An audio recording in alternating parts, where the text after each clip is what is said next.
Allora, lei è un rappresentante del consorzio agrario, no? E va su una famiglia dei contadini a proporre la macchina da vendemar, macchina nuova. E arriva su sto cortile, questa bella macchina nuova, viene fuori il contadino. Porco gan, guarda che bella sta macchina!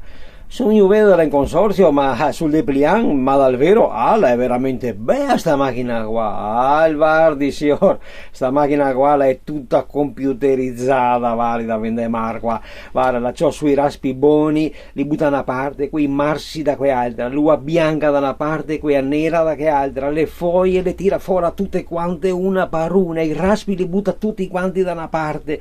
Guarda, sta qua che serpisse le vide, le sbampo le vide, la verse le piante, la che le colda, le sera le piante, la che c'ho su tutti i ramassi, la che taglia l'erba perfino sui cuoieroni. Madonna, altro che vende mai sta macchina qua, è un portento, tutta elettronica, tutta la va da sola. Ma mi scusi, ma cosa avviene? È 1.200.000 euro. 1.200.000 euro sta macchina qua? Ma mi scusi, fai anche a Pompini? No, Pompini proprio, no, no, qui proprio no. Beh, allora tornate sui quattro siorote che era l'anno scorso, sì, sì, sì, sì, sì, sì, sì.